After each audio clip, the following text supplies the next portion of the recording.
they put their foot on our necks, but we let them, so what you expect? When the last time you picked up a book? When the last time you wrote your own check? Yeah, we all up on IG and Netflix, and the devil, he got you on chill. He's scrolling and trolling your life, you can't see he destroying, cause he got you still. It's your vision that he wanna steal, and your mission that he wanna kill. No condemning, I'm keeping it real. It's conviction I want you to feel. And I'm praying today that we wake up, and the mess that we made we can make up. It's because of a skin that they hate us, don't know what it's gonna take to shake us. Listen. And I'm not pacing, I'm just patient. They thought that I was moving slow, they didn't know I was waiting. Yeah, it's my season, it's my reason. I talk with God every day, I'm not into people pleasing. And forever I'm for God, and I just want you to know without him, life is hard. So get your heart right, get your house in order. Hi, I'm Charcy Curtis. Some of you may know me as Sister Diva out of Fayetteville, North Carolina. This is the IM4GOD Movement podcast, where we allow everyday people to tell their testimony. Today, I have a special guest with me, a family member of mine, my cousin, Amanda. I'm going to give her a chance to explain who she is and what she got going on today, and et cetera, et cetera, et cetera. And thank you again for fitting me in your schedule. Welcome. You're welcome. My pleasure. So let the people know who you are and what you got going on today, ma'am. Yes, absolutely. Well, like she said, my name is Amanda Avery-Herbin. I'm actually family, first of all, and I'm a mental health therapist out of Charlotte, North Carolina. I come from an agency called Atrium Family Services. You can find us online at atriumfamilyservices.com. You can reach us at our phone number 980-271-1203. That's where you can locate us. Me, myself, I am a mental health therapist. To be exact, a LCMHC, which stands for Licensed Clinical Mental Health Counselor. I have been doing this for over 7 years now, so working in this field, and I absolutely love what I do. And I love helping and watching people grow. So you can, people that don't have to necessarily be in Charlotte to get contact, you do anywhere, right? Actually, we are offering services in your city as well. So I forgot to mention that. So we're now offering services in Fayetteville, North Carolina. You can still reach us at the same phone number. We will be booking appointments here in Fayetteville and also taking clients in Charlotte. So we're currently taking patients in both cities. So if anyone wants to reach us here, they can call the same number, the 980-271-1203, and we'll get them set up for an appointment as soon as possible. Okay, congratulations again. Thank you again. Thank you. What led you to doing the work that you do today? Honestly, what led me to becoming a therapist, I think, honestly, I think I ran from my calling. I do think this is my calling. I tried to do everything else. I tell people literally everything else. This is how I know where I'm supposed to be here. I tried customer service. I tried teaching. I tried every job, and I felt God constantly pulling me in this direction. Constantly having me, I would do this, I would talk to people, and people would share, with me and be like, oh, you're so easy to talk to, which I didn't even think I agreed with because I didn't really like to talk then. If you see me back then, I didn't talk at all. So people would say, you should think about being a therapist, and I would dismiss it like, no, not me, never.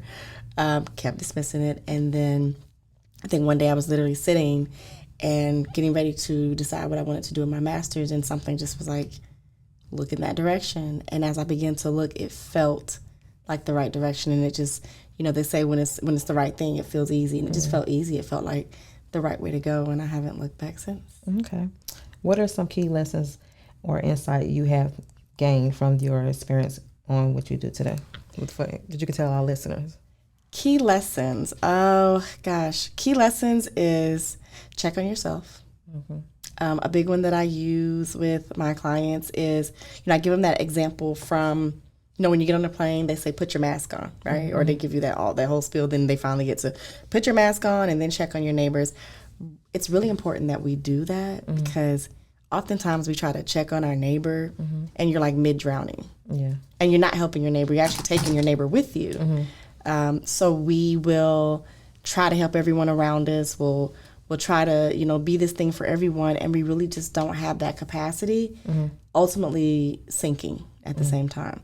So my biggest lesson to people is check on yourself first, because if you don't, how can you save someone else if you're under the water? Right. If I'm drowning and I'm out there going down, how can I get off that and come save you? Other key lessons is set boundaries. People think a no is inappropriate. A no is very appropriate, especially when it comes to speaking up for yourself. When it comes to letting others know what you're comfortable, not comfortable with, I know sometimes a lot of the ways we were raised is don't tell someone no, oh, go accept that thing from someone or that gift or that food or that something just to be nice. And really it teaches you to ultimately go against your own boundaries, ultimately not making you feel confident enough oftentimes to speak up for yourself. So put on your own mask and make sure you have your own boundaries. Those are my 2 lessons. Okay. How important is relationships to you? Relationships are very important. It's a lot of how our brain processes relationships in some very large ways because it's how we learn the world. Even our relationships with our parents, initially your first relationships, right? Relationships with siblings. Relationships are how we literally learn the world around us. So to me, they're very important. And I have learned a lot about myself through relationships. And I think each one has come with some beautiful lessons, maybe some hard ones, but I don't regret not one lesson learned. Okay. If the word I was a person or the word we was a person, which one would say fit you best and why? I would fit me best because I'm really big on my individuality. Hence the word I. I am really big on just knowing myself, understanding myself. I'm big on practicing what I preach. I'm big on being able to represent me. Like I can tell you about me very, very wonderfully. Maybe not when I was younger, but at this point, I can tell you a lot about me because I am uniquely made. I am the individual. I have my intimate relationship with my God. It's about I. I can care about everyone else, but I have to start with my I. Right. I agree. Have you ever been in a dark place? And if so, how did you pull yourself out of it? Yes, of course. I think we all have at some point. But yes, I've been in a dark place. I think when I was younger, I was in a relationship that was domestically, violent in nature. I think I was 18, very young. One of the ways I pulled myself out of that was I had to really lean on God during that time, like really go in and get myself out of that dark place and listen to Him and not myself, because, your own thoughts will begin to take you down these rabbit holes. Right. And so as I noticed that, I just started to give it all up, give it to, my belief system and just say, whatever you got, whatever this was supposed to be, whatever lesson, let me go ahead and learn it. No repeats, and let me just listen. I'm here to listen now. And that pulled me out of it. It did. Okay. What keeps you grounded? What keeps me grounded? My children are a big thing. Watching them grow keeps me very grounded because they oftentimes remind me of how innocent we all used to be.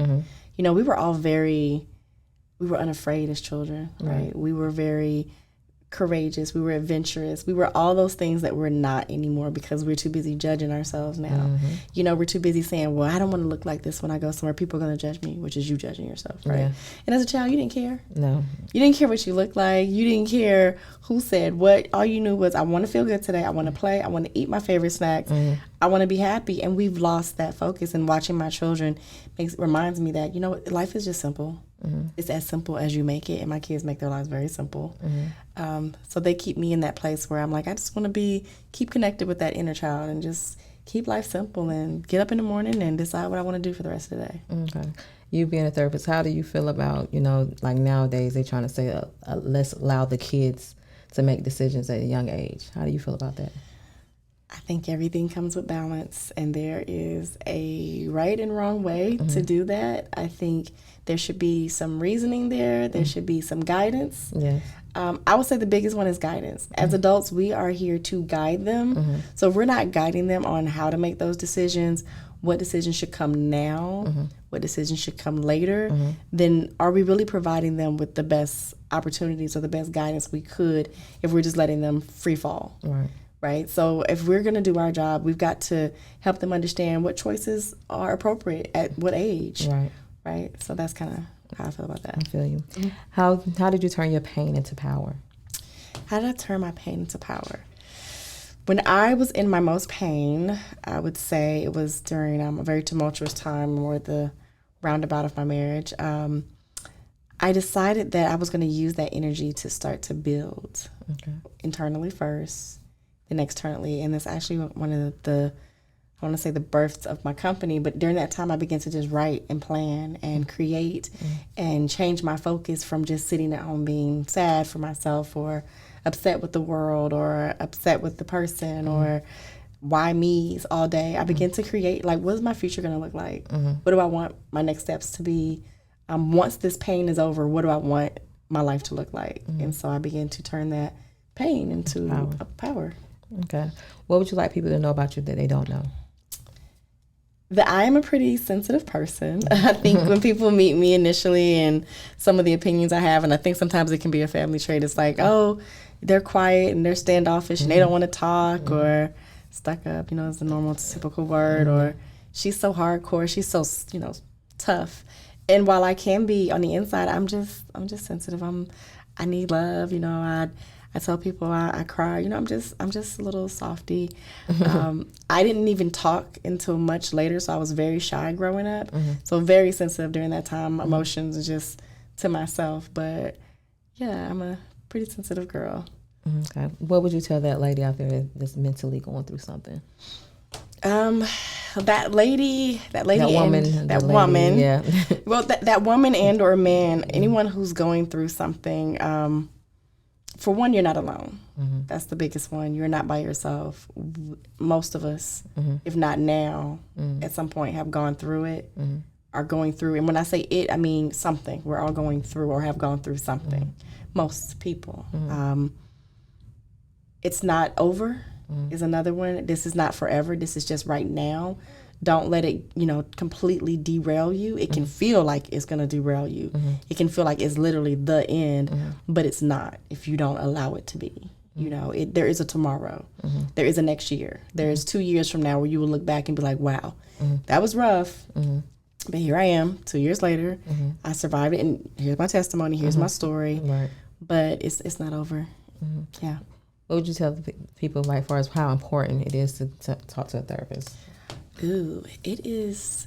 I don't want to oversell it because I'm biased. Go ahead. But it's really important. Because I know we've been told that, if you go see a therapist, you're crazy, you this and you that. We have so many stigmas, especially culturally. I'm going to just go ahead and put it out there. Culturally, if you are from oftentimes non-indigenous cultures, you have some stigmas of therapy because it didn't oftentimes serve us in the best ways historically, right?